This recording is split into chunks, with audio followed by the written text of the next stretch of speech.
Hey everybody, and welcome to Open Door Philosophy, purveyor of the Protestant work ethic. I'm your host, Taylor Jones, and with us, as always, is the transcendent Mr. Parsons. Hello everyone. Not with us today, however, is Andrew Graziano, who is on assignment in the jungles of Africa, like charting the migratory patterns of wildebeests or something. Welcome to episode 57, where we'll explore the transcendentalist notion of the cultivation of the soul. Well, that sounds so serious after, we said the migratory patterns of wildebeests. So serious.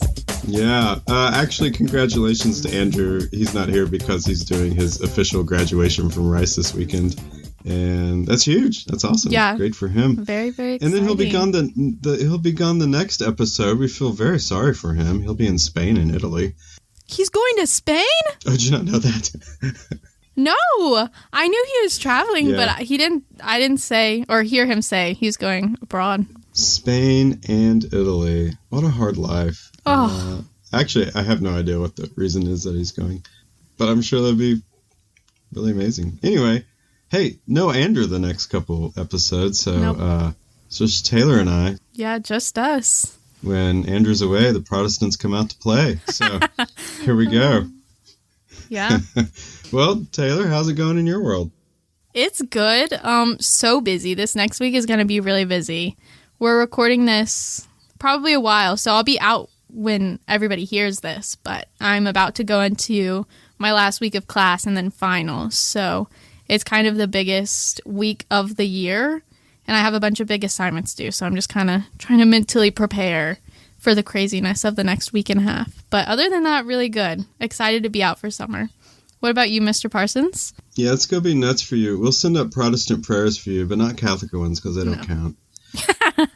Oh, no, everything's really great for me. Last episode, I said, as of recording time, I had just seen Taylor Swift. Well, this episode, I'm saying, as of recording time, I just spent the day at Six Flags with a bunch of my students, and we had a really crazy, wild time. So I rode some rides that were intense, and we had a great time. They were so intense. It was really fun. When I was going there, I'm like, I'm not riding any of those crazy roller coasters. And when I got there, they're like, you want to ride roller coasters? I'm like, yes, let's go. So I rode a lot of roller coasters. And Are you not a roller coaster person? Oh, well, I am. But the last time I rode a roller coaster, this is no joke, was 17 years ago. What? And so, what? Yeah, it was. So, I mean, I hate to do the whole as the body ages business. You're but not that old. Taylor. I just didn't know if it scrambled my brain or not. Ancient. Like one of these little loops or something. I'd lose consciousness because of the G-forces or something. But I was all about it, man. Like, we rode all the crazy rides. It was so much fun. Nice. We had a great time. It was a really great time. And I guess the other thing I'll say is that the oppressive summer of Houston is almost upon us. The humidity that never seems to end will soon be here. But April's been beautiful. Golly. Yeah. Cool, rainy, temperate, highs in the 70s, just gorgeous. So I don't know what the next month holds for us, but I've really enjoyed this last month. Yeah, we've had really nice weather here in Waco, too. A little bit of storms, but, for the most part, it's been so nice. Today, however, I think we broke into the 80s, so. Yeah, well, the highs next week and the latter part of the week are in the low 90s, so anyway, it is here. But hey, we may get one or two of those beautiful May days where, for whatever reason, a front blows through and the humidity blows out and it's 70 degrees and the sun's out and yeah.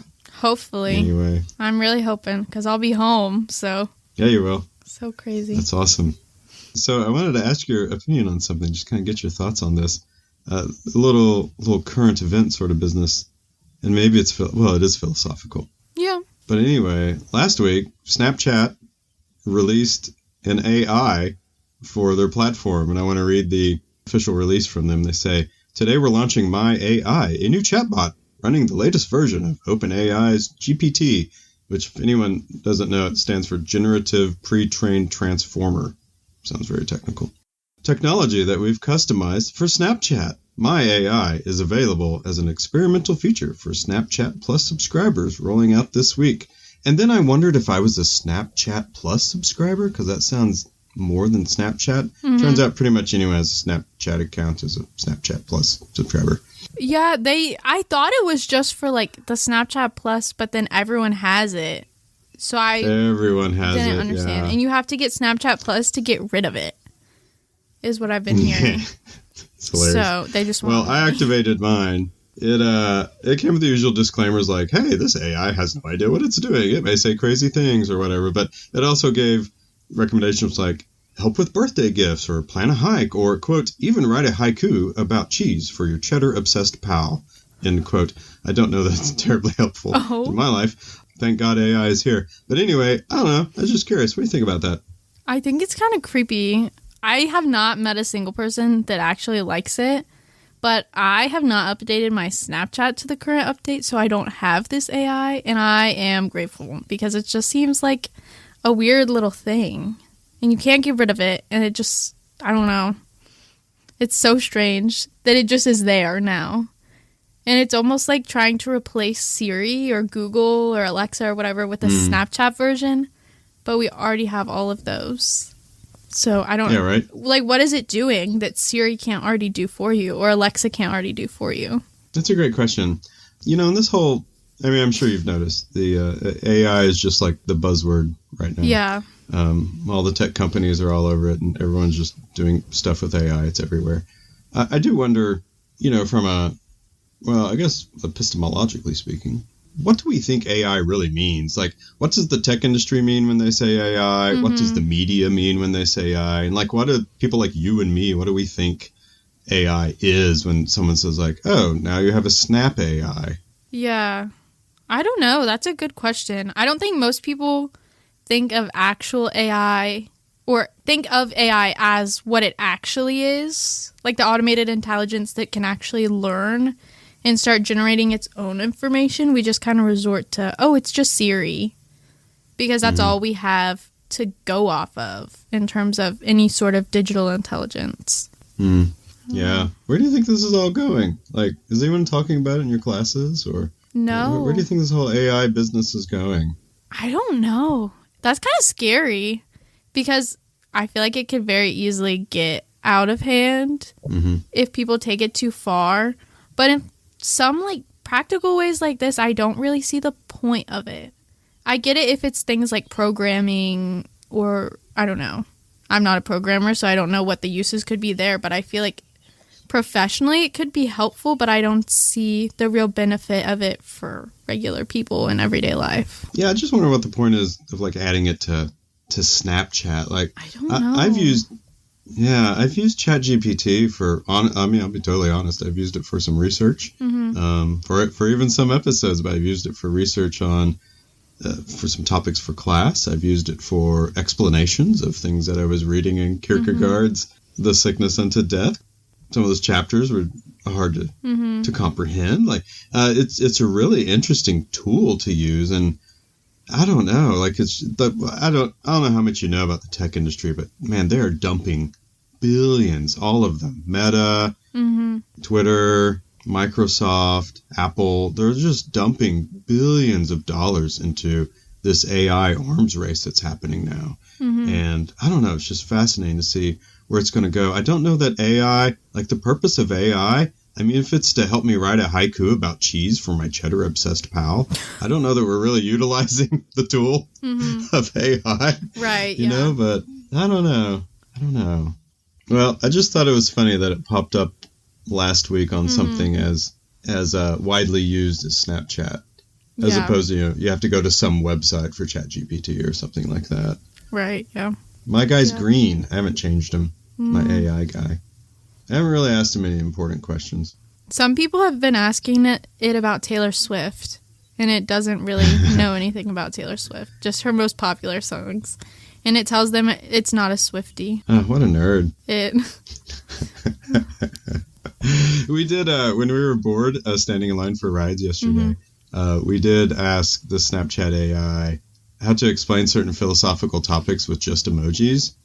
So that was kind of fun. We asked it to explain Hegel's dialectical. Oh. And I don't know. Then we asked it to explain the Tao Te Ching, and it gave us lots of images of nature and then like a yin-yang symbol. So I don't know. I have a feeling whatever Snapchat is using AI for, it is by no means what these tech companies are developing AI for. No, I couldn't imagine. Like the uses of it. I have heard AI being used for something really useful for like the medical industry. Mm-hmm. How, you can ask it questions, maybe even to eventually diagnose, which is kind of creepy. That is creepy. Yeah.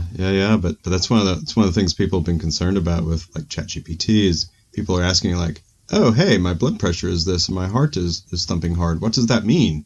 And now you're asking, ChatGPT whether or not you should go to the ER or something. And so there's some real implications there about responsibility.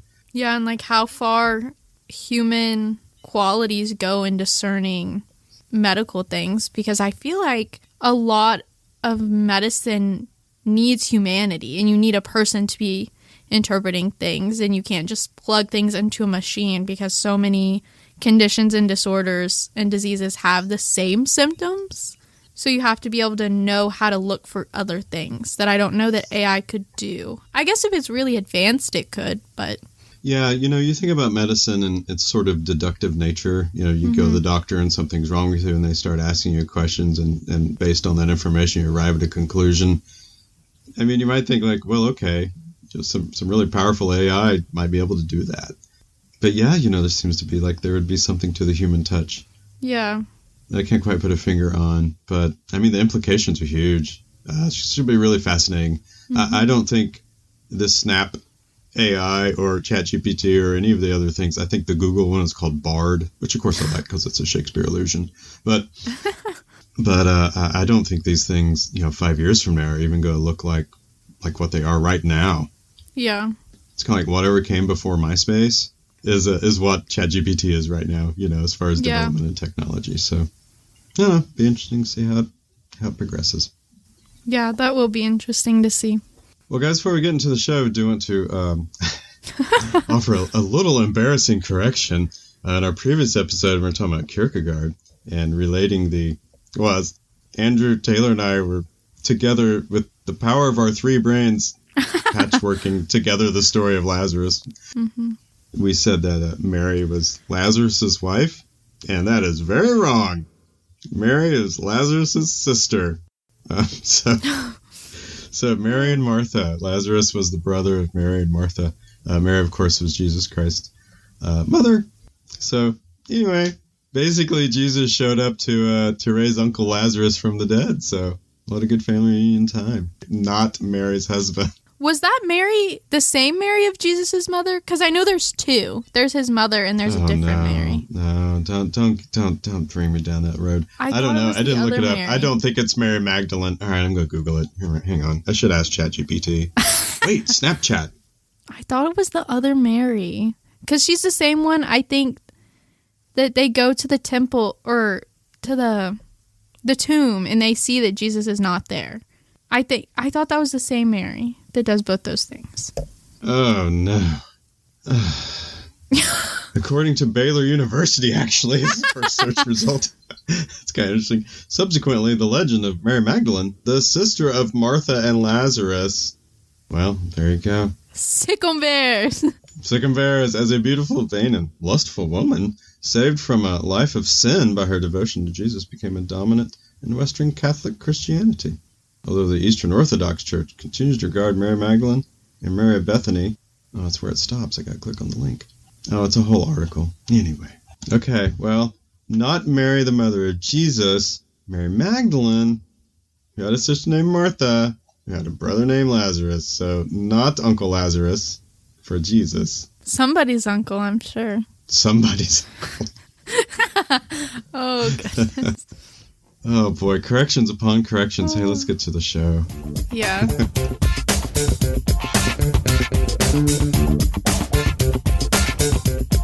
All right, everybody. We're going to do an episode today specifically on topics related to philosophy of life. And the philosophy of life we're looking at today is Transcendentalism. So we had an episode on Transcendentalism our first year. It remains actually one of our most popular episodes. I want to say part of that is due to the fact that students study Transcendentalism in high school and college. And maybe when they do Google searches, that shows up. Yeah. But anyway, We'll take it. So there's a book by a guy named Barry M. Andrews in 2017, wrote a book called Transcendentalism and the Cultivation of the Soul. So we're going to talk a little bit about Transcendentalism as like a philosophical school, but this episode will largely focus on that big philosophical question, how do you live a good life?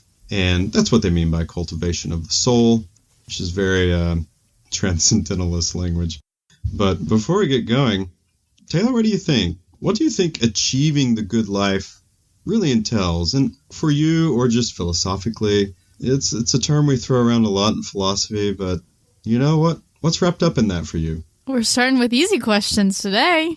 Yeah, no problem. I think the biggest thing for me, at least right now, is like community is very important to living a good life and finding a strong connection with other people and within yourself. So a combination of knowing yourself and knowing others and finding joy and peace in your life is kind of a good life. And it can be simple or ornate, but it doesn't have to be anything super fancy. What about you, Mr. Parsons? Well, I want to hit you with one more question, and then we'll get to me. So for me, also peace, or tranquility of mind or something like that is part of that. What do we really mean by that? And I'm happy to expand on the question as well, but when we say, I want to live a peaceful life, like, does that mean like just complete disconnection from things going on around you? Is that what we mean by peace? Or no, being at peace with things? Or I think at peace with things. I think if you have complete disconnection, I don't know that you could be at peace. If you're just completely isolated in the world, to me, that wouldn't be peaceful. I'd feel lonely and very alone. I think, man, that's a good question. Just a lack of inner turmoil and understanding that things are going to work out one way or another and everything will just work itself out in its own time is a big part of peace, in my understanding. Yeah, I like that. For the first time this year in class, I really kind of wrestled with that. Like, in Stoicism or in Eastern philosophies like Taoism, it's the idea of like being tranquil, right? Being at peace. And sort of like, well, what exactly does that mean? Mm-hmm. Does that mean, because a lot of Eastern philosophies will advocate for non-attachment. Yeah. And if you advocate for non-attachment, does that mean you're just not involved with things? You don't care about things? You could go with a very stereotypical view of Stoicism, say Stoics are the way they are. They achieve peace and harmony because, they're a rock in the ocean that waves crash upon and they never move. Are they just unfazed by things? What exactly does peace mean? I do like the idea of just being at peace with what comes your way, the good and the bad. But anyway, I guess for me to answer your question, of course, peace, a type of harmony. I try to be harmonious with all things. You could, relate balance or maybe moderation or something like that in with that idea. I try to be even keeled. I try not to, it's like very Platonic or Aristotelian. I don't really want my emotions to, or rather, I don't want my negative emotions to rule me. I'd like to try to keep those under control. So those types of things, gosh, I don't know what else.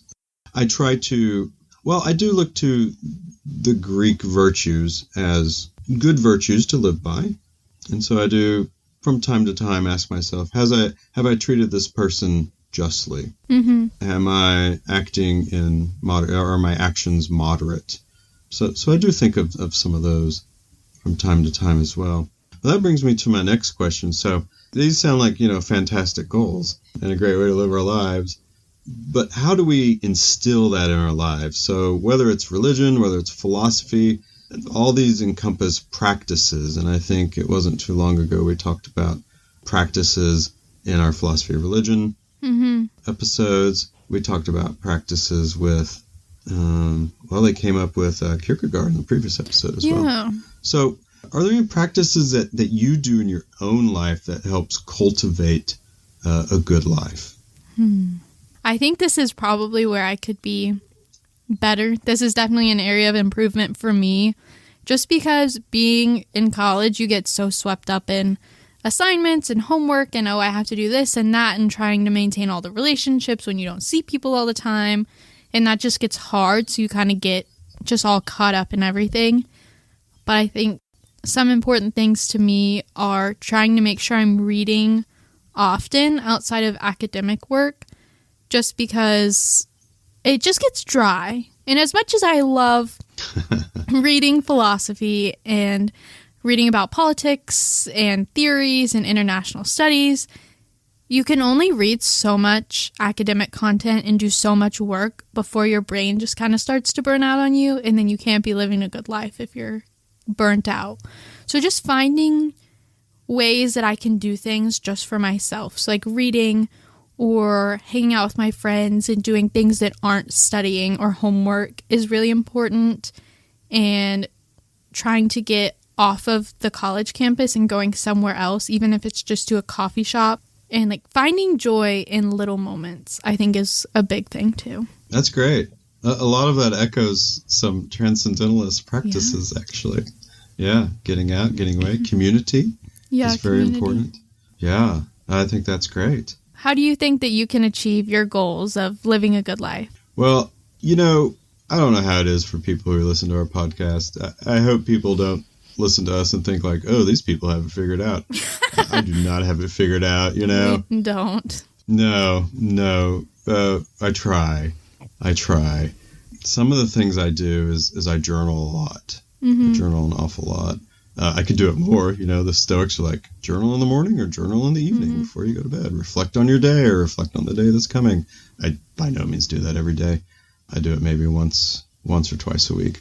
And then I just try to be reflective. I try to treat people, you know, if I've done something that I don't feel great about, I mean, I want to like stop not feeling great about it. But at the same time, I need to use that. And, you know, I need to ask myself like, you know, do I need to apologize to this person or things like that, that I think kind of a lot of what that really gets to is this notion of balance. This is exactly what you talked about really earlier when you're talking about diving so deeply into your academic studies. You've got to balance that out from time to time with some leisure activity and having time with friends and going and doing things. I don't walk as much as I would like to. I'd like to get out of the house a little more, but I don't. I get up awfully early and I sometimes get home later than I'd like, you know. So I'm kind of in that grind too. But yeah, I guess the clearest practice I suppose that I have would be journaling, and we'll get to that in this particular episode. Emerson was a big advocate for that as well.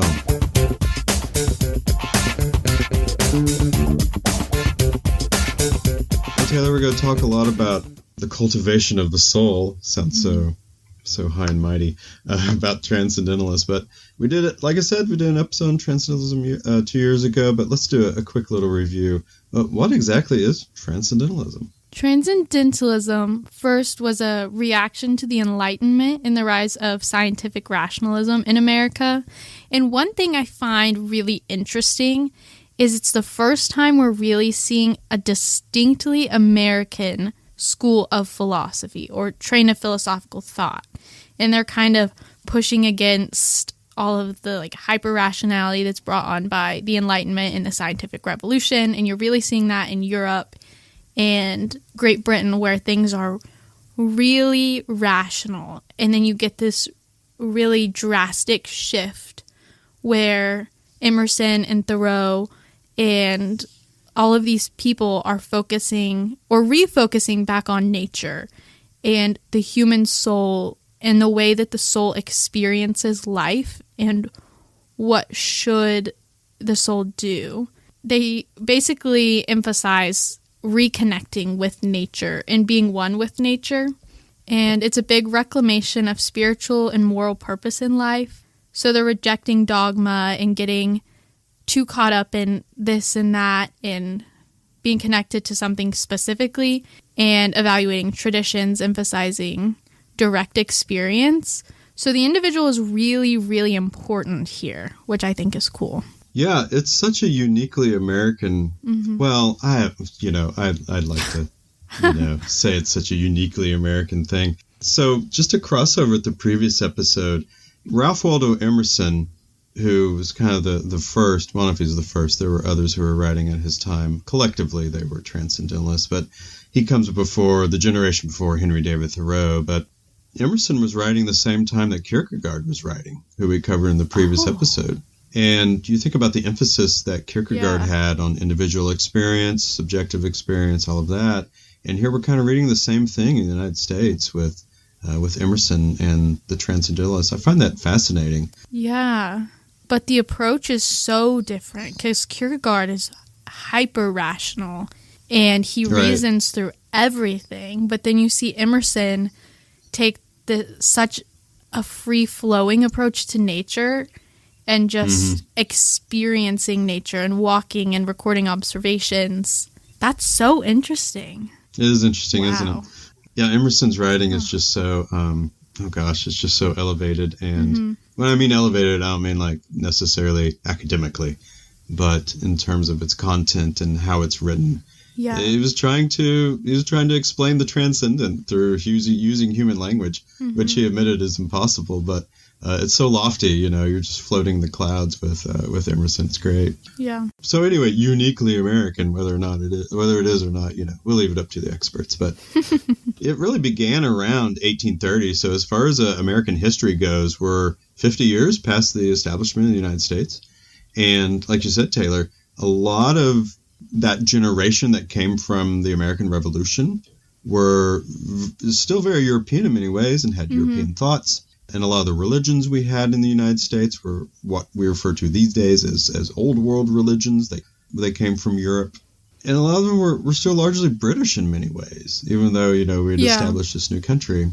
So when the Transcendentalists come along, especially with Ralph Waldo Emerson, I'm paraphrasing here, but he says something like, why should we grope around the dry bones of the past?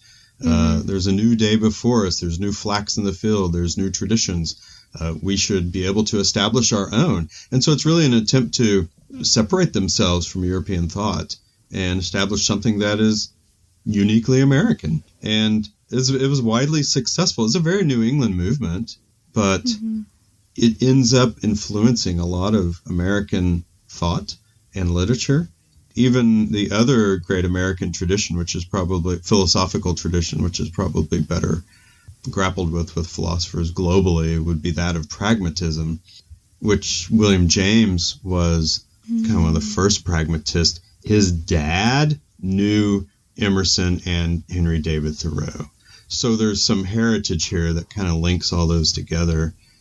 And even the neo-pragmatist Richard Rorty, who was very active in the latter 20th century, often referenced Transcendentalism. So yeah, its thought permeates a lot of American history and thought. But you're absolutely right. It was a pushback, right? It was a pushback not only against this, prejudice towards European thought and how their philosophy is better and how their literature is better. There's not only a pushback against that, but also that notion of the Enlightenment and the whole scientific rationalism. Yeah, because that's not too long after you get Hobbes and then you get Locke and Rousseau in England and Europe, and you see that like all of these treatises on the rights of the individual and protecting rights and where do rights come from. And then within half a century, maybe, you have such a different shift. Because those ideas permeated in America, too, in the Constitution with Madison and Jefferson. And they took a lot from that. But to see the United States shift so drastically is really interesting. Yeah, it's like if it's going to evolve into something that's its own thing and not really break its ties with Europe, but become something different than Europe. Yeah, I mean, it had to happen. And so the Transcendentalists were really instrumental in that happening. Yeah. I actually have that quote written down in my notes about why should we grope among the dry bones of the past? The sun shines today also. And the part about the sun shining reminds me of the shining city on a hill example. And that that's a nice quote, yeah. America should be the shining example of God's graces and what it's like to be a good nation and a just nation. And I think that really gets to the heart of how it's so American, that today is a new opportunity, and it's not just an opportunity, it's a gift, and that we need to take it that way. Yeah, it really does kind of embody that American optimism that I suppose many associate with the United States. Yeah. Yeah, especially during that time period, Western expansion was going on at the detriment of many Native Americans.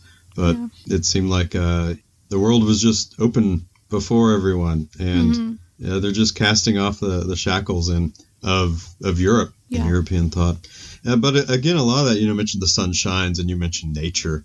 Of course, Emerson's probably most famous essay. Yeah. There's a very long essay just titled Nature. And so, I don't know, what do you have to say about transcendentalist connection with nature? We'll talk a lot about these spiritual practices, or rather cultivation of the soul, these practices. But I don't know, when you think of nature and transcendentalism, what do you think about? I don't think you can separate transcendentalism from nature. I don't know if that's just so connected in my mind because we read nature in class and then went on a hike. But I think that so much of it is seeing the beauty of nature and the peace in nature and reflecting on that and just like being a part of it. Yeah, direct experience of nature. So one of the things the Transcendentalists were caught up in is just they felt society. And I mean, this is so funny. I'd love to see a Transcendentalist in 2023. Society is just so, rational and distracting from everything. We need to go walk in nature. I mean, I can't fathom what they think today. But yeah, society, especially for Henry David Thoreau, society really represented this. Well, evil's an awfully big word, but it's something that keeps us from our true natures. And of course, this was kind of embedded in the early Industrial Revolution. And so some people were becoming disconnected from the land. They were farmers, and maybe now they're working in cities, in early factories and things like that. And to be in nature is something that gets us away from all that and clears our heads and clears our minds. So for them, nature was very important to be in. But also when we're talking about emphasis of direct experience, nature, and we'll get into religion here in a minute, but nature really supplants Scripture for the Transcendentalists. It becomes, and like no one ever outright says it, but they're really panentheistic, which means they believe God was in nature and nature is in God and we are part of nature. And so we share a bit of God in that. They didn't envision this gulf between humanity and God. Yeah. And that nature, being in nature and that direct experience, that individualistic experience, was something that would reveal truth more than these dry bones, if you will, of church dogma that's been argued over for centuries. Like, go out and find God, because he's out there. Yeah. Well, we brought up religion, so I guess we'll dive into it. I don't want to get too deeply into it, but Emerson was a Unitarian. It was a very, very popular denomination among, was Emerson elite? I feel like he was an elite in a way. Anyway, it's associated with Northeastern. Yeah, he went to Harvard. Harvard back then is not what Harvard is today, But anyway, he was very involved in the Unitarian Church. And the Unitarian Church, if you follow it from sort of its Protestant origins from 150 years ago, it evolved from Protestantism. You have this Unitarian Church that, frankly, was just very rationalistic and lots of dogma. If you use that same quote that we talked about earlier, the sun shines also today. The Transcendentalists wanted to reject these traditional forms of religious authority and dogma because that whole individual spiritual experience and intuition, it just really reminds me of Kierkegaard a lot. That's... Yeah, I was just thinking that. Yeah. So that's so interesting. Isn't it? Because you would think that Kierkegaard and Emerson or Thoreau couldn't be more different. But they really have the same core idea that the church, that there's something fundamentally wrong with how strict and dogmatic organized religion had become, and that this individual soul was losing something. Yeah. Wow. It's really cool. I just never would have thought. Yeah. Should bring that up to your Kierkegaard professor. Oh, the class is over. I'm so sad. I'll email him. You'll email him. I was just thinking the other day. He'd be so happy. Yeah.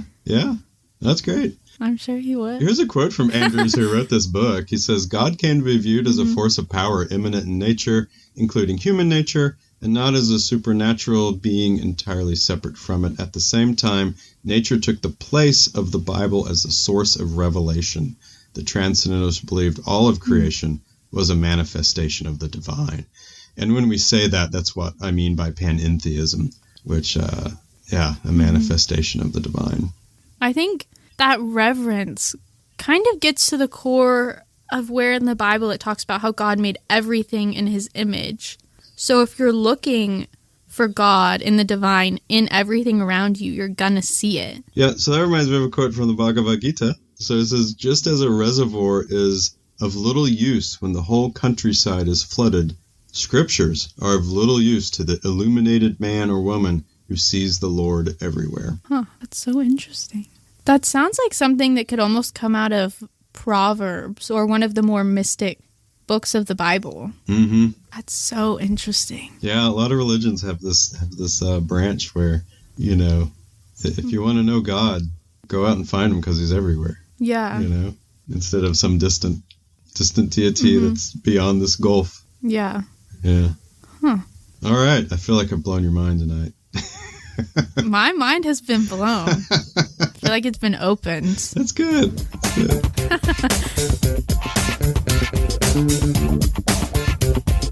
So a really weird term here I think about that's Transcendentalists used, and when they're talking about the cultivation of the soul, so they called it self-culture, which is the art of life. We have lots of words where we use self these days, like self-help, self-care, but self-culture just doesn't really roll off the tongue. But it's the term that they used, and really that's what they meant by cultivating the soul. It's you're cultivating your own culture. And so there are a number of goods that they pointed towards that help with self-culture, and that's creative work, meaningful relationships, and peace of mind. Those are super broad and general, but it's really what they pointed towards. And so Emerson said that self-culture is the preparation of the soul for when God makes himself known to us, or to prepare the mind for the encounter for the transcendent. So this was not something just necessarily to improve yourself or something, but when we're talking about self-revelation, opening yourself to the universe, to God, and all this sort of stuff,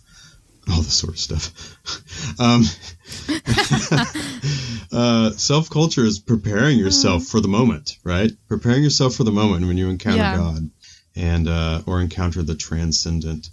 But how do we practice self-culture? So Emerson had some suggestions. I'd be curious your thoughts on them, Taylor. So there's four that he really points out. And by the way, when I say like Emerson or Thoreau or Transcendentalists had these ideas, they never wrote a work that they're like, this is how you do self-culture. All of this is just gathered from their many writings and seeing the consistent things that they focus on. And so here's four. I'm curious what you think about this to cultivate self-culture. So first of all, you need to have a place that's yours. You have a place to yourself. Mm-hmm. Second, you need to keep a journal. Now, what that journal looks like, no one really says. But Emerson said, you need to keep a journal, quote, for the habit of rendering an account to yourself, end quote. And then contemplation in solitude and mindfulness, and then taking walks in nature. So that's his four suggestions of how we can kind of get on the road of practicing self-culture. What are your thoughts on those? I think those are great. I mean, it seems like a lot of it is pointing to knowing yourself and connecting back with yourself, which I think is really important today, especially because we are so connected. And just with our phones and everything, we can talk to pretty much anyone at the tap of the button. And we just get really sucked into that. And we forget to check in with ourselves because we're so busy checking in with everybody else. So I think it's good to be able to have a place that's entirely your own, where you can think just your own thoughts and kind of take a step back from the world and everything that's going on and just really meditate on your life and your thoughts and all of that sort of thing. And keeping a journal is great. I think I would benefit from journaling more. It's just not something that I think about. But that's probably the whole reason that most of us should be journaling, is because we're not thinking about what's going on.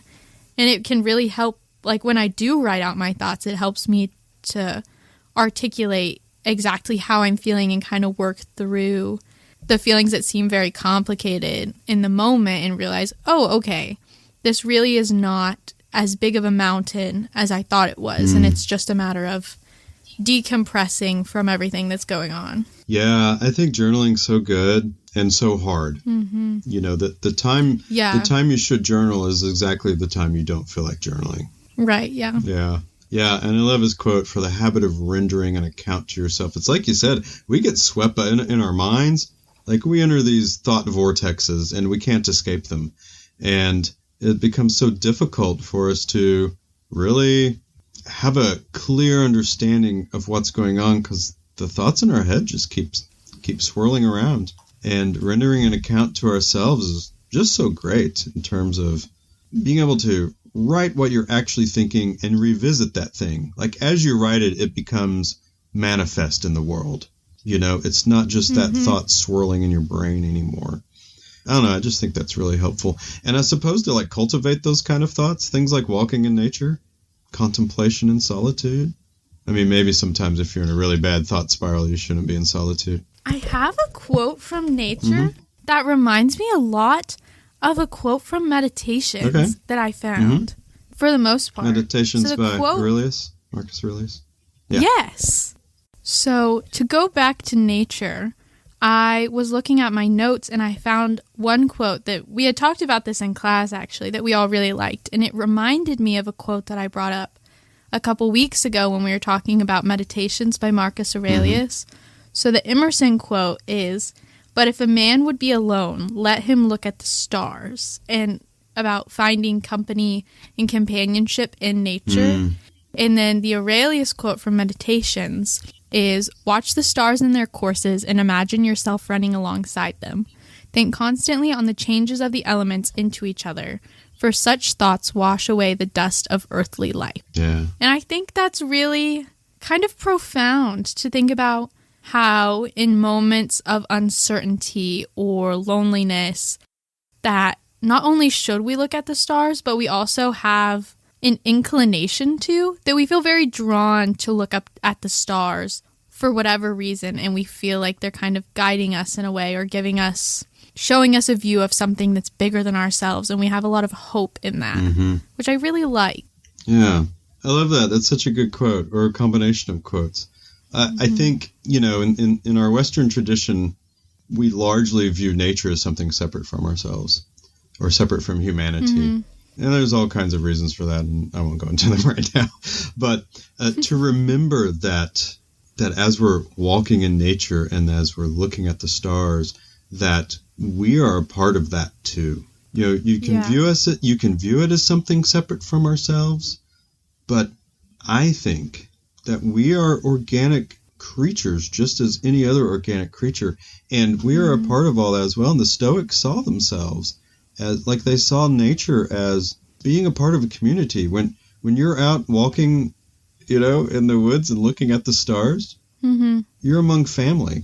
That's like, you know, really, I don't know, I'm playing to emotions there, but you know, you belong to a community, and not just a human community. You belong to the community of the universe, and that can get super abstract and, you know, all that kind of stuff. But yeah, I think that's kind of what the Transcendentalists were hinting at, you know? Yeah. I think that can be really good to remember when we get so caught up in daily life and what's going on here and now and what our current problems are and what exams you have coming up and what projects you have due, is that this is only such a small part of our life experience and the experience of the universe as a whole, and that everything is so much bigger, even though some things feel really huge to us right now, that getting too caught up in only seeing what's right now, it makes you lose sight of everything else that's going on around you and your connection to everything else that's living around you. Yeah, in a way I can see it as being actually comforting.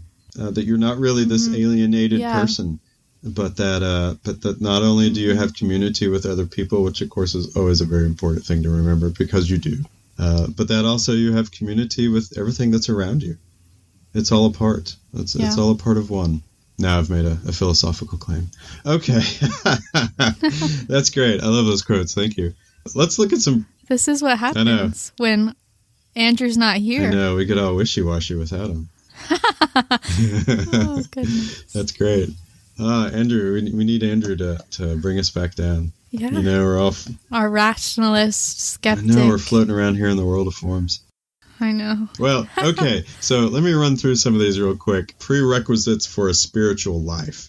So these are some of the things that Transcendentalists thought that is very important for you to have as a part of your life if you're going to, attempt a spiritual self-culture life. So one is nature, and we've really touched on this a whole lot already, but again, it's nature was the ultimate source of religious revelation, replacing scripture. It's not like you're just walking through nature because you're like, oh, it's nice outside. You're walking through nature because it connects you to something greater than yourself, like you said. And again, the Transcendentalist saw society like just largely as this negative view of rationalism and industrial revolution and all that sort of stuff. And so, with going any deeper into it, the emphasis on nature there. The next is leisure, and I'm going to ask you a question here in a second. We'll see what you come up with. But leisure. Now, leisure is an interesting concept in the United States and probably other places in the world. We have a very driven sort of work ethic in the United States. We work more than a lot of countries. People have less vacation than a lot of countries. We just work. And that comes a lot from this whole Protestant work ethic that goes way back. Yeah. But leisure for the Transcendentalists is not to be like lazy or frivolous or anything like that, but it's an activity that's done for its own sake or for its own end. And all those things contribute to like basically your mental well-being. Because if you don't feed that part, like if you don't have leisure, you're going to just become spiritually undernourished. Yeah. So, Taylor, what do you do for leisure? My leisure time is not leisurely enough. A lot of times I just end up scrolling on TikTok, which is so bad. That's not letting my brain rest. I don't know. A lot of times my friends and I, we just end up kind of sitting around and talking about things and kind of just anything and everything. And it's nice to have time to just chat and not have to be talking about school or an assignment or a class discussion and just chatter a little bit and have kind of not empty conversation, but conversation about things that aren't existentially important. And I like to make time to read, but kind of at this point in the semester, it's... No leisurely reading at this point. Yeah, there's not much leisure reading because it's either read or sleep. So kind of got to make that choice. Yeah. And I wish I had more time for leisure, which I guess really means I wish I would make more time for leisure. So I need to make it a habit. This podcast today is really making me think about my life. Oh, goodness. Well, that's what good philosophy should do. Yeah. What do you like to do for leisure?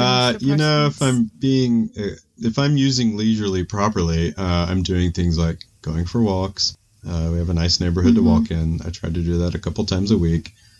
Do some things like gardening. Journaling in a way is leisure for me. This sounds kind of funny, but I like writing commentaries on like Marcus Aurelius and Tao Te Ching and stuff like that. But I also do other leisure things like and read. I read for fun. Believe it or not, I read for fun. So much. I know. You read so much. I also read like philosophy stuff, which is also fun. It's just a different type of fun. But I also do things like I play video games and we'll watch TV. Young Sheldon or Ted Lasso or something, and just being on the couch with the cats and the dogs and Kirsten is good leisure. Good leisure. Yeah. Well, the other one is self-reliance, and again with the whole American we can do it on our own, or rather I can do it on my own. This isn't like some sort of rugged individualism business. This is self-reliance is the ability to trust yourself and your own instincts rather than, once again, I'm sure you're seeing the theme, rather than relying on external sources of authority or conforming to social norms. Again, can't help but think of Kierkegaard in that regard. But, yeah, so it's not horribly narcissistic or individualistic or something like that. Ultimately, if you practice self-culture and take care of yourself and better yourself through self-culture, you'll better other people. And that's really the point, and honestly the point of most morality. You know, earlier, Taylor, you said one of your leisure activities was to just talk with people, hang out with people. And the great Roman Stoic Seneca would agree with you. Some of his points for leisure was taking outdoor walks and stimulating conversation. And the Emerson household, I mean, it was a constant just rotating of people visiting, coming by, and dinners and after dinner, and just, it's good medicine. Yeah, people are important for the soul. They are. The right people. The right people. Seneca would also say, make sure you surround yourself with the right people. That really makes all the difference, because it's either like very uplifting and fulfilling and fills your cup, or it's very draining and you need to like go somewhere else to get that fulfillment that you need from connection. Absolutely. I paraphrased it earlier, but the Seneca quote is, surround yourself with people who are likely to improve you. Yeah. You don't need the drama. I think we forget that. Oh, it's like the easiest advice. It's like the most simple advice. You know? Yeah. Look at us. We're just breaking barriers here tonight. I know.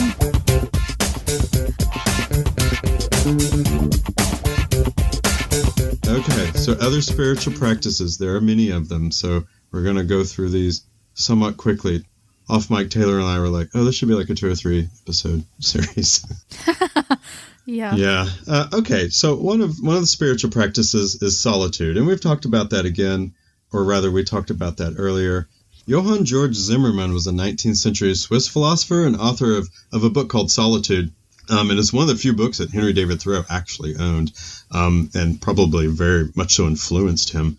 But he called the affairs of the world the perpetual drunkenness of life. We got to get away from that.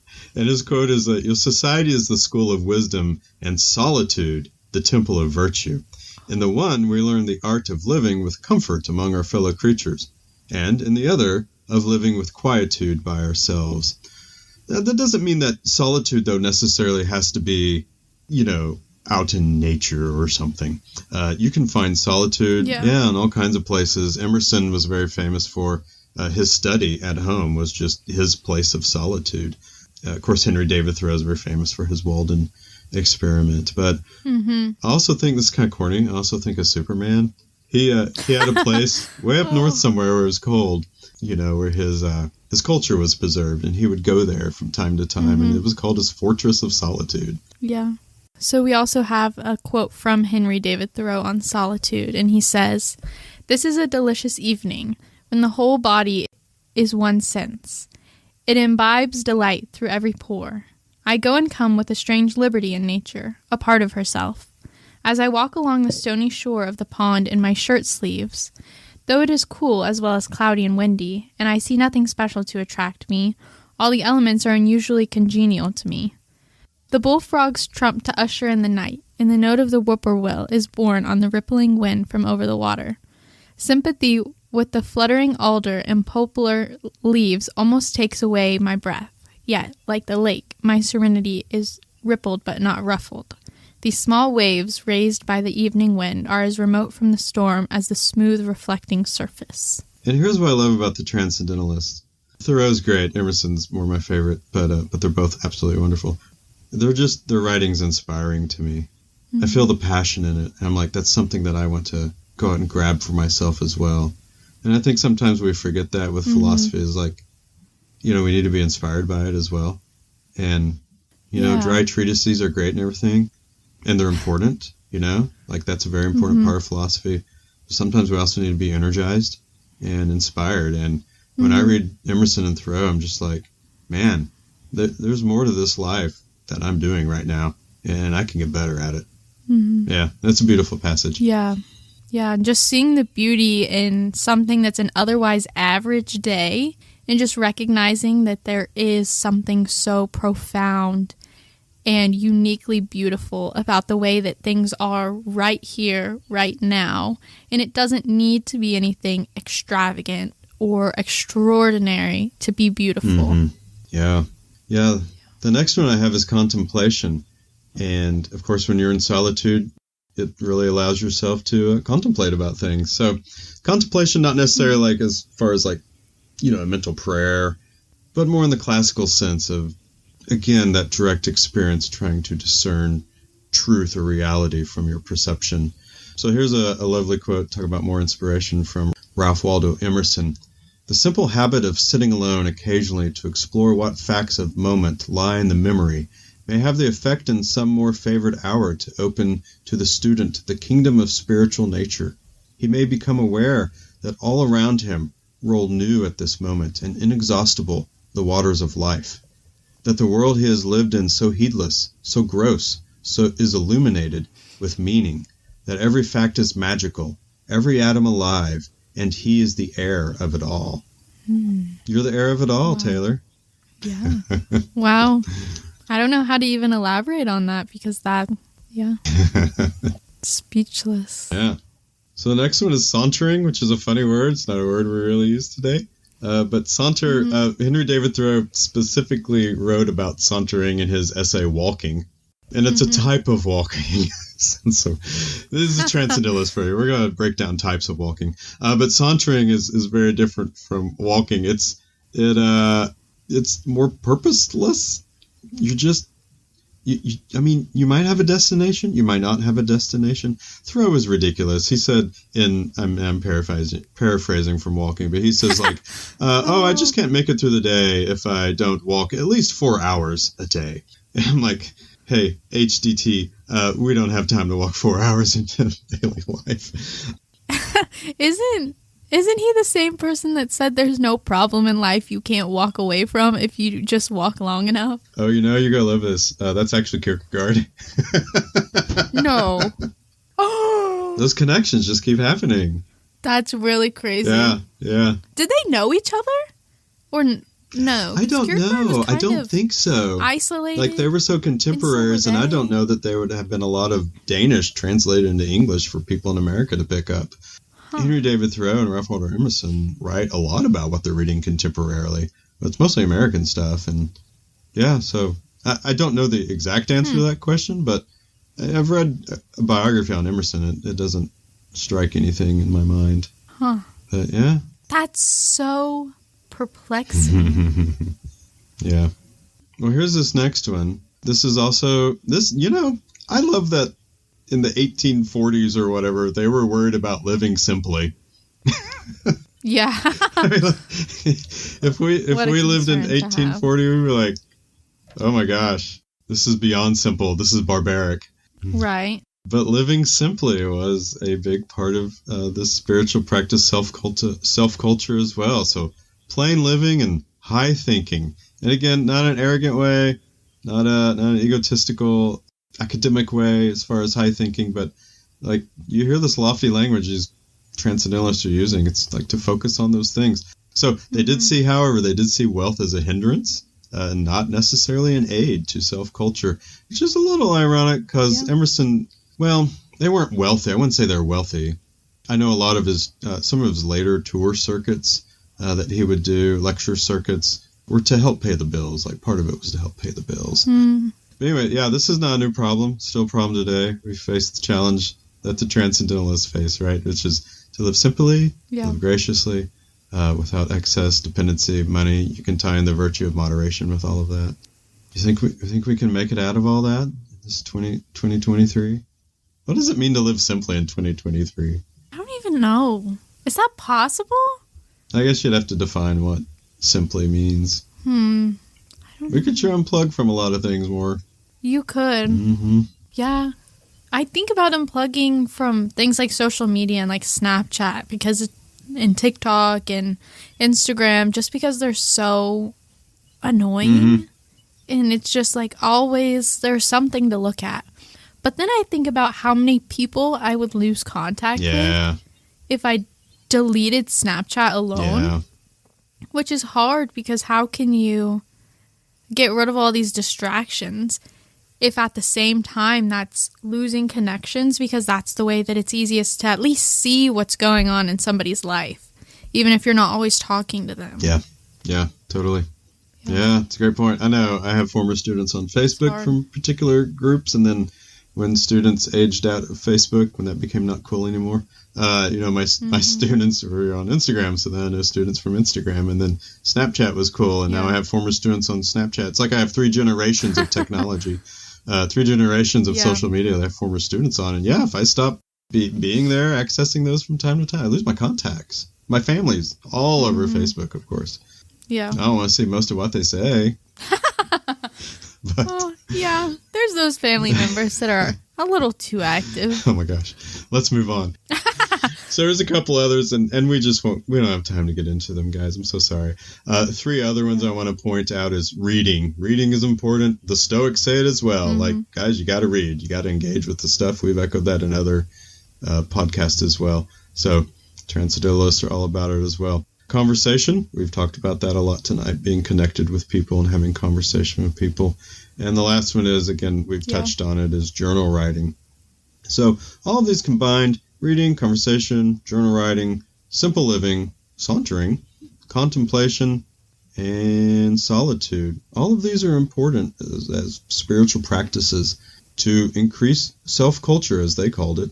We can call it maybe mindfulness or becoming just more present in the moment, or these types of things. But nonetheless, there you go. Let's do a quick little practical takeaways. So before we end this, so Taylor, any practical takeaways from all this exciting transcendentalism? I hate to say the same thing I always do, but in every single one of these takeaways, I think I just need to actually take the takeaway away one of these times. But just to be more mindful of what's going on and practice mindfulness. So reading and journaling and really unplugging from distractions like social media and being on my phone so that I can actually plug in to the people around me and really take that time and not take it for granted. Because just being at the end of the semester and knowing that my friends live halfway across the country from me, so I won't see them until we come back in mid-August, has really kind of put that into my head of like, oh wow, we don't have as much time as we think we do. Yeah. We don't have all the time in the world, and we really have to be careful about how we're spending it. And I wish I would have been more cognizant of that, just because you get so caught up in everything going on that it's so easy to lose sight of that and to miss the trees for the forest, I guess, is kind of that direction that it would go. But yeah, just to be more present is my takeaway. Yeah. What's your takeaway? I know you're sort of being critical of yourself for saying, be present in the moment. That's always your takeaway. I mean, I think every day, I should open my journal before I start the day and just write to be present. And if I reminded myself of that every single day, I still am probably not reminding myself enough. And so, because it's just, I mean, like you said, there's just so much that pulls us away from that. Yeah. I think the other thing with transcendentalism, my takeaway here is just be careful how you spend your time. Obviously, the transcendentalists have a particular way that they think that we should spend our time. And I think some of those practices are very good. But the broad sort of takeaway for me is just be careful how you spend your time and be aware that you are spending your time in a particular way. Yeah. Yeah, those are my takeaways.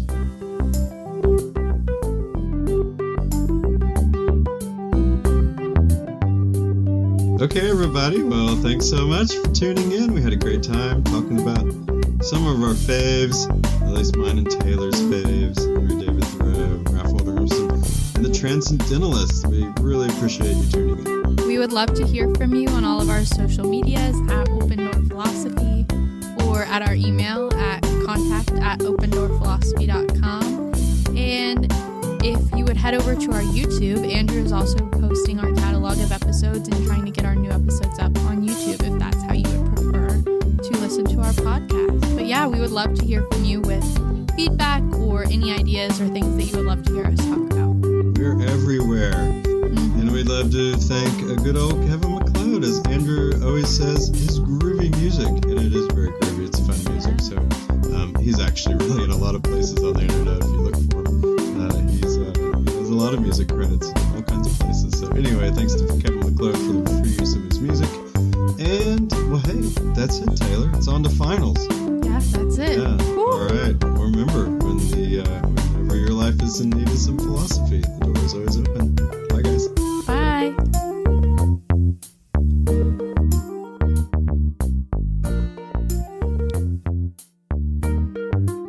Purveyor of the Let me try that again. It's nice alliteration. Of the Protestant work ethic. No, you have to do it all again. You have to do it all again. Yeah. Well, you don't have to do the hi everybody, welcome to Open Door Philosophy. Purveyor of the Protestant work ethic. Didn't you do like exercises when you're in choir to like get ready to sing? Gotta do the lip trills.